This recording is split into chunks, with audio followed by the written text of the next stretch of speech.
What's up, YouTube, man? You know what I'm saying? It's your boy Jahi back with another video. And today, I got to drop for y'all. As y'all know, the NBA draft was over the past 2 days, and there has been some very, very big trades within the NBA. Let's go.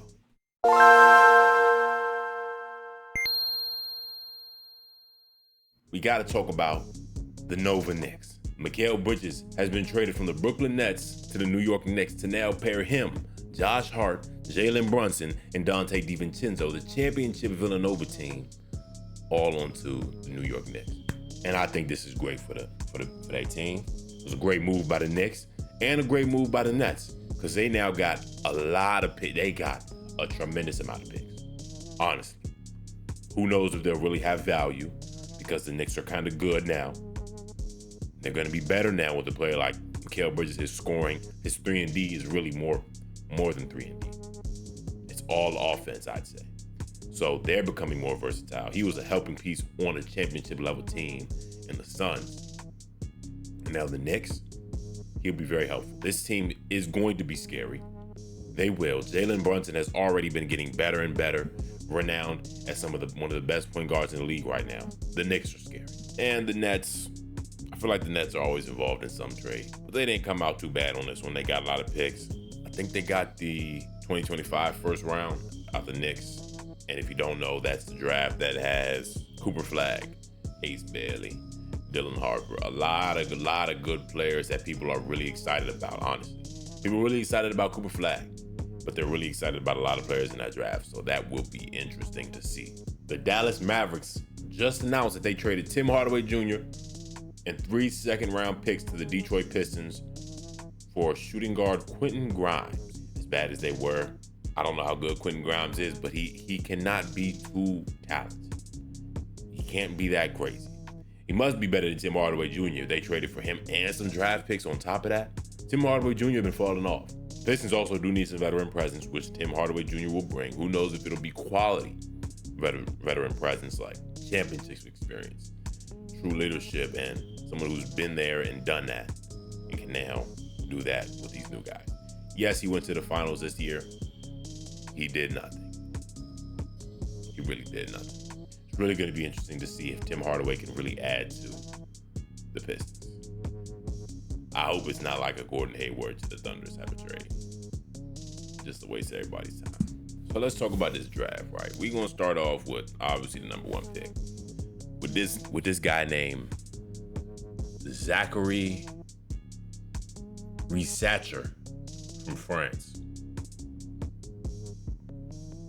Now, in all honesty, I haven't watched much of Zachary Risacher, and I'm probably crucifying his name. Y'all tell me in the comment section below.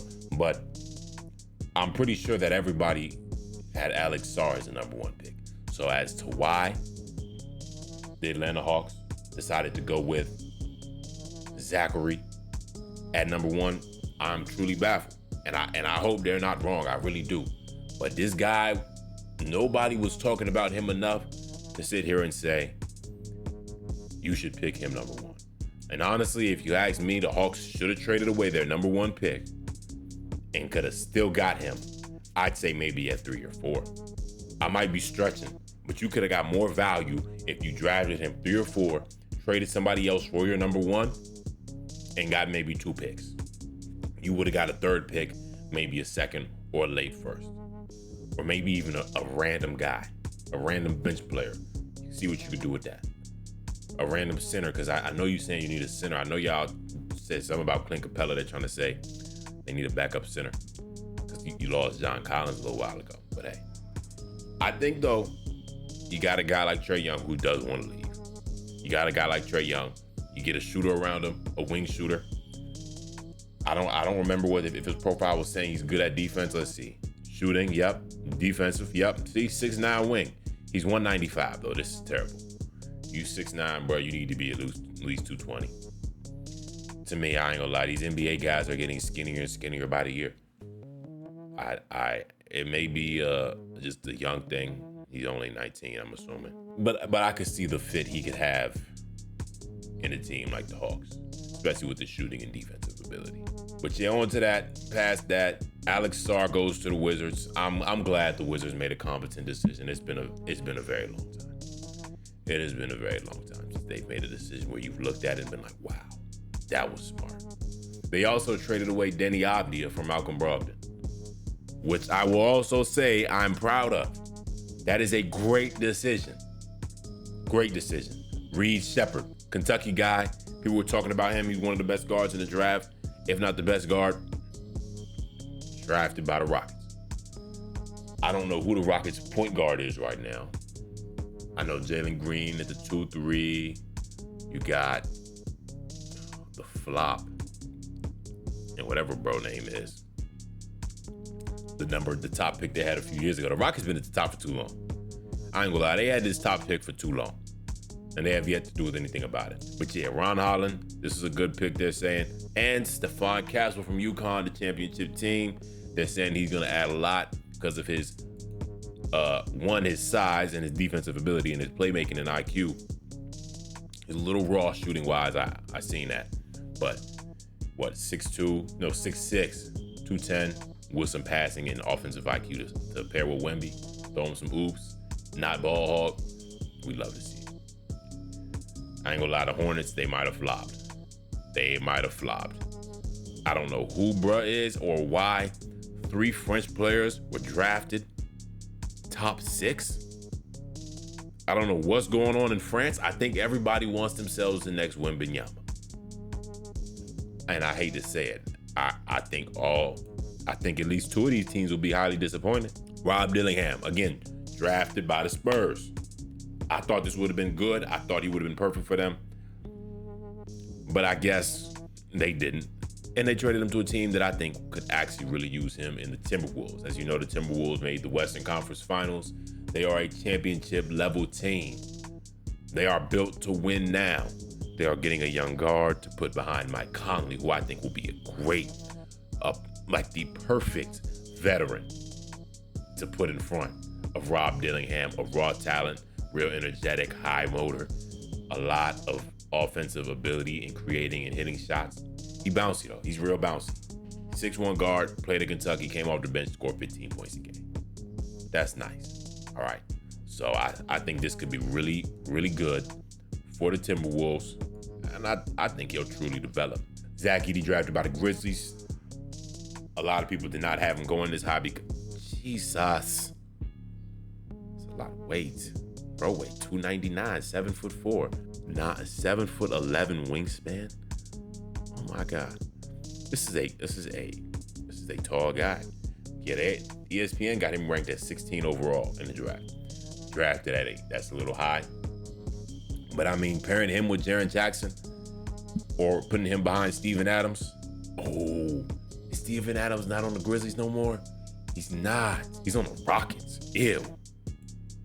So I guess they now have Zach Edey to pack with a Triple J, Jaren Jackson Jr.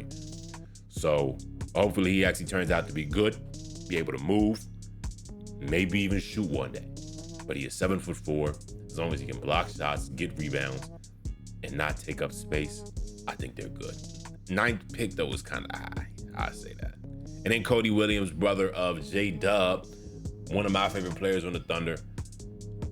Lanky guard, built just like his brother. 6'7" with a 7-foot-something wingspan. He's a little bit taller than his brother, but he's way skinnier. 178 pounds. It's kind of crazy. But he's still young, so he's going to have time to develop. Excited to see that. Next, Nikola Topic, drafted by the Thunder. I know nothing about, bro, but I hope he turns out good. They say, he got injured, so that's why his draft stock fell. Hopefully he helps. And then, Jared McCain. I'm actually really happy about this one. I think Jared McCain will be great for the 76ers. He's a great shooter, high energy, and I think that's what they needed. He's probably gonna be a good off-ball player. I don't think I would want him handling the ball, but I do think I would want him as an off-ball, as a shooting guard. I think he'd be real helpful to them. Give him some more shooting. Dalton Knecht, going to the Lakers. A lot of people held him in high regards. They just got their new coach in J.J. Redick, and this guy's a shooter.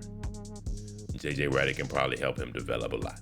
All right. A.J. Johnson, the boy that came out the bleachers, drafted by the Bucks. People were saying they drafted him a little high. We gonna see. Isaiah Collier was drafted by the Jazz. As y'all know, he was #1 player in high school, coming out of Georgia. Kind of a lot of weaknesses showing his shooting and stuff like that in college. And in USC also sucked. So, but I mean, you don't take much risk. We drafted him at 29 with a player who has a lot of upside. Could have just had a down year in college. College game doesn't work for a lot of players because you have to fit into their system. They cannot build their system around one guy for 1 year, especially when they know you'll be gone the next. Excited to see what he does. And then, Thunder also got Keyshawn George. I don't know why it says Dallas got this, but we got Keyshawn George from the Knicks. Another wing. Y'all know we like a real versatile, lanky wing. Everybody on our team is from 6'5" to 6'8", 6'9". Right? We have one center. Everybody else is from 6'5" to 6'9". Versatility. We are strong in the wing area. To the second round, Kyle Filipowski to the Jazz. Jazz made a good pick, tall shooter. They got a player they got marketing. But I mean, hey, it'd be nice to see what he does, see how he turns out. Another guy from Duke. Cam Spencer was drafted number 53 overall from UConn. But yeah, there's a lacrosse player named Pat Spencer, real nice. He ended up playing basketball for the Warriors, and he was pretty good at basketball too. And I guess his brother must be nice too. I'm pretty sure this gotta be his brother. He looked just like him. Yeah, he's Pat Spencer's brother, went to Loyola and all that. That's tough. That's random. I'm sorry. I just wanted to bring that up.